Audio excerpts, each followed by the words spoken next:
Welcome to Rohila steno classes. आपका dictation शुरू होगा 3 सेकंड बाद। Start. After an exhaustive speech that my honorable colleague, the finance minister, has made, I have very little to say. The reasons for the modification of the award have also been given in the statement annexed to the order of the Ministry of Labour dated 24th August 1998 and placed on the table of the House.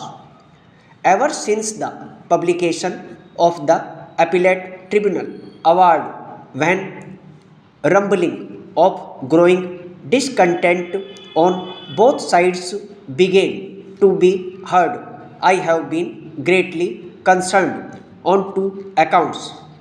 Firstly, I have been most anxious that the state of tension which has existed in the relationship between employers and employees in the banking field during the last 5 or 6 years should relax and give place to an enduring relationship based on goodwill and contentment.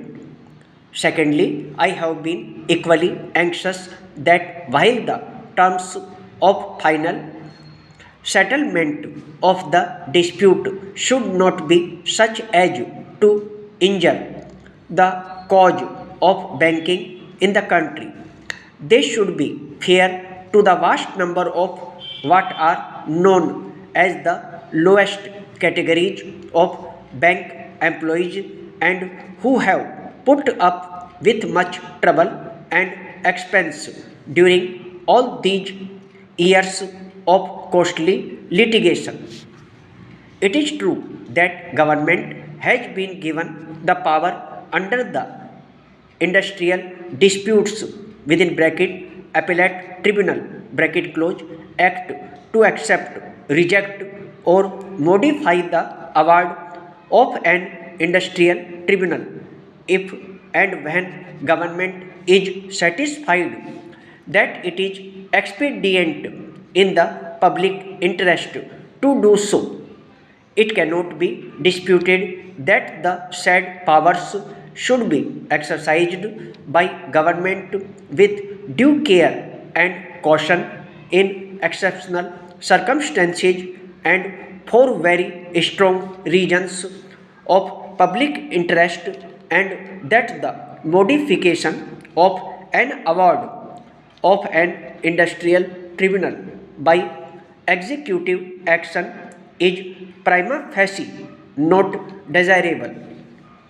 I also subscribe to the views expressed by many honorable members that the sanctity of the award, which is in the nature of a judicial pronouncement, should be respected by conventions and precedents.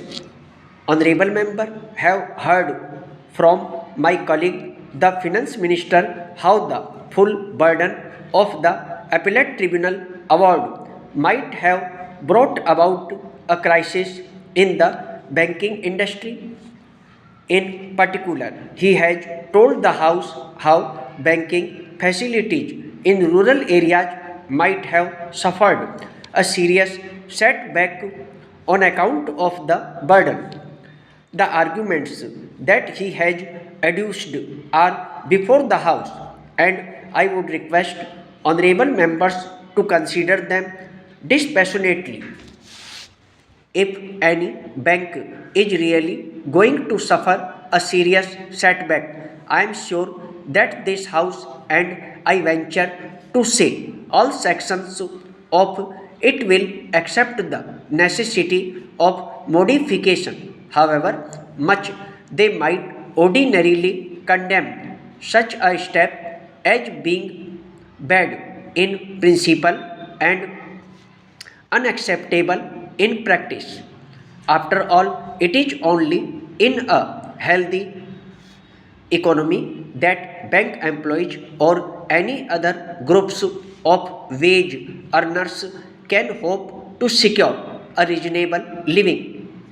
No doubt, government must take care to see that the awards of judicial and quasi-judicial bodies arrived at after the most exhaustive studies and researches are not lightly brushed aside, and that none but the gravest consequences are allowed to justify any modification which might go against the immediate interests of the weaker side. That is, Labour government have placed all their cards before the House, and it is for the honourable members to decide whether their judgment is right and whether it has been taken only after the most careful consideration. It cannot be a pleasant prospect for any government to pass orders which will have the effect of depriving low paid employees of a portion of their emoluments, and when they undertake such an unenviable but perhaps inevitable task, they would be doing so after careful consideration. Governments are no more infallible than individual, but no government worth the name can afford deliberately or negligently to cloud its vision and judgment by partiality or careless assumptions. I would therefore appeal to honourable members not to doubt the bona fides of government.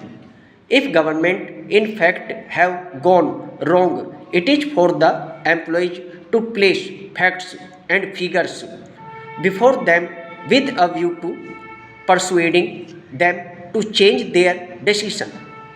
According to one estimate made by the employees, 70% or so of the employees stand to lose by the amended award. If that is so, employees would do well to supply lists of persons who will be suffering a reduction in their emoluments. Finally, I must appeal to both employers and employees to consider these problems objectively and dispassionately. They have been before courts and tribunals for the last 5 or 6 years and have expended a good deal of time, temper, and resources in the prosecution of the judicial proceedings. It is time that they settled all old scores and got down to the business of banking. Their own prosperity is directly linked to the prosperity of the bank they serve. In this bill, I do not quite understand one peculiar thing. In all other legislations, we have the feeling that government wants to take more powers. Stop. दोस्तों, यदि dictation अच्छा लगा हो तो video को like करें, share करें और चैनल को सब्सक्राइब करके बेल आइकन अवश्य दबा दें ताकि लेटेस्ट वीडियो का नोटिफिकेशन आप तक तुरंत पहुंच सके।